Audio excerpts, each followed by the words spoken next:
Hello friends, welcome to Udumalai cooking. இன்றைக்கி நம்ம உடுமலை குக்கிங்கில் ரொம்பவே சுவையான பூண்டு சட்னி எப்படி பண்ணுறதுன்னு தான் பார்க்க போகிறோம்.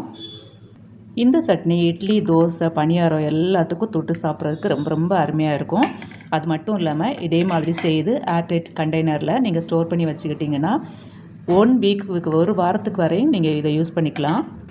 கண்டிப்பாக இந்த சட்னி நீங்கள் ட்ரை பண்ணி பார்க்கணுங்க. ஓகே, வாங்க இந்த பூண்டு சட்னி இப்போ எப்படி பண்ணுறேன்னு பார்க்கலாம். இந்த சட்னி செய்கிறதுக்கு கடாய் அடுப்பில் வச்சு 3 டீஸ்பூன் நல்லெண்ணெய் சேர்த்துக்கோங்க. நீங்கள் நல்லெண்ணெய் இல்லைன்னா கடலை எண்ணெய் கூட சேர்த்துக்கலாம். எண்ணெய் காஞ்சதும் ஒரு 8 வரமிளகாய் சேர்த்துருக்குறேன். அது கூடவே காஷ்மீரி மிளகாய் 4 சேர்த்துருக்குறேன். உங்களுக்கு காஷ்மீரி மிளகாய் இருந்துச்சுன்னா சேர்த்துக்கோங்க, இல்லைன்னா ஸ்கிப் பண்ணிடுங்க, ஒன்றும் பிரச்சனை இல்லை. காஷ்மீரி சில்லி வந்து கலருக்காக சேர்த்துருக்குறேன். உங்களுக்கு இருந்தால் சேர்த்துக்கோங்க.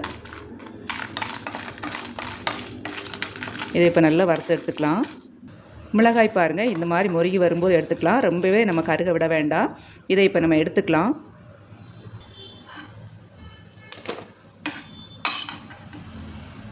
இப்போ அதே கடாயில் 1/2 கப் அளவுக்கு பூண்டு உரிச்சு வச்சுருக்கிறேன், அதையும் சேர்த்துக்கலாம். அது கூடவே சின்ன வெங்காயம் 1/2 கப் இருக்குது, அதையும் சேர்த்துக்கலாம். இப்போ இந்த பூண்டு வெங்காயமும் நல்லா பொன்னிறமாக வதங்கி வரணும். பூண்டு நல்லா வதங்கணுங்க, அந்த அளவுக்கு நம்ம வதக்கிக்கணும். பூண்டு நல்லா வதங்கினா தான் சட்னியோட டேஸ்ட் நல்லாயிருக்கும். அந்த காரமும் கொஞ்சம் கம்மியாயிரும். அதுக்காக தான் பூண்டு வெங்காயமும் பாருங்கள், பார்த்தாலே தெரியுது பாதி அளவுக்கு வதங்கிருச்சு, கொஞ்சம் செவக்க வந்துருச்சு. இப்போ இந்த ஸ்டேஜில் ஒரு நெல்லிக்காய் அளவுக்கு புளி சேர்த்துக்கலாம். நம்ம புளி சேர்த்து அதையும் சேர்த்து மிக்ஸ் பண்ணி விட்டுக்கலாம். இப்போ பூண்டு வெங்காயம் நல்லா வதங்கிருச்சு. இப்போ நம்ம ஸ்டவ் ஆஃப் பண்ணிவிட்டு ஆற விட்டுடலாம். ஆறுனதுக்கப்புறமா அரைச்சி எடுத்துட வேண்டியதுதான்.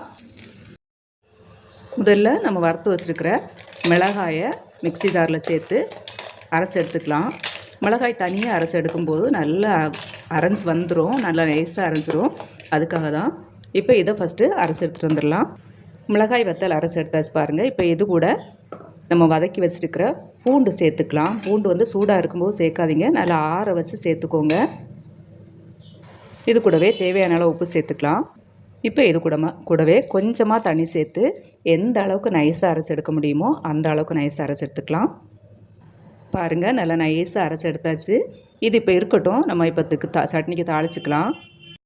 இப்போது சட்னி தாளிக்கிறதுக்காக ஒரு கடாயில் 3 டீஸ்பூன் அளவுக்கு நல்லெண்ணெய் ஊற்றிக்கோங்க. எண்ணெய் காஞ்சதும் கடுகு உளுந்தம்பருப்பு சேர்த்துக்கலாம். இது கூடவே காய பவுடர் 1/4 டீஸ்பூன் சேர்த்துக்கலாம். கறிவேப்பிலை. இப்போ நம்ம அரைச்சி வச்சுருக்க சட்னி அதில் ஊற்றிக்கலாம். இன்னும் கொஞ்சம் தண்ணி இந்த மிக்ஸி ஜாரில் தண்ணி விட்டு அலசி ஊற்றிக்கலாம். இப்போ இந்த ஸ்டேஜில் நல்லா கலந்து விட்டுக்கிட்டு உப்பு காரமெல்லாம் நீங்கள் செக் பண்ணிக்கோங்க. உப்பு செக் பண்ணிக்கோங்க.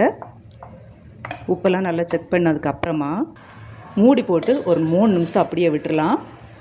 சட்னி நல்லா திக்காகி எண்ணெய் பிரிஞ்சு வரணும், அது வரைக்கும் அப்படியே இருக்கட்டும். இப்போ நமக்கு 3 மினிட்ஸ் ஆயிடுச்சு, பார்த்துக்கலாம். பாருங்கள், நல்ல எண்ணெய் பிரிஞ்சு வந்திருக்கு. சட்னியும் கொஞ்சம் நல்லா திக்காக இருக்குது. இந்த மாதிரி தான் இருக்கணுங்க. இந்த மாதிரி எண்ணெய் பிரிஞ்சு வரணும்.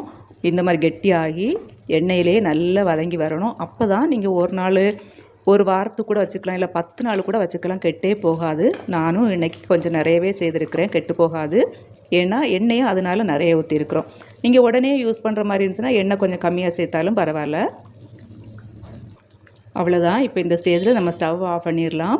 ஓகே ஃப்ரெண்ட்ஸ், இப்போ நமக்கு எல்லாருக்கும் பிடிச்ச பூண்டு சட்னி ரெடி ஆயிடுச்சு. என்றைக்கும் ஒரே விதமாக சட்னி செய்யாமல் இந்த மாதிரி கொஞ்சம் டிஃப்ரெண்ட்டாக ட்ரை பண்ணி பாருங்கள், ரொம்ப டேஸ்ட்டாக இருக்கும்.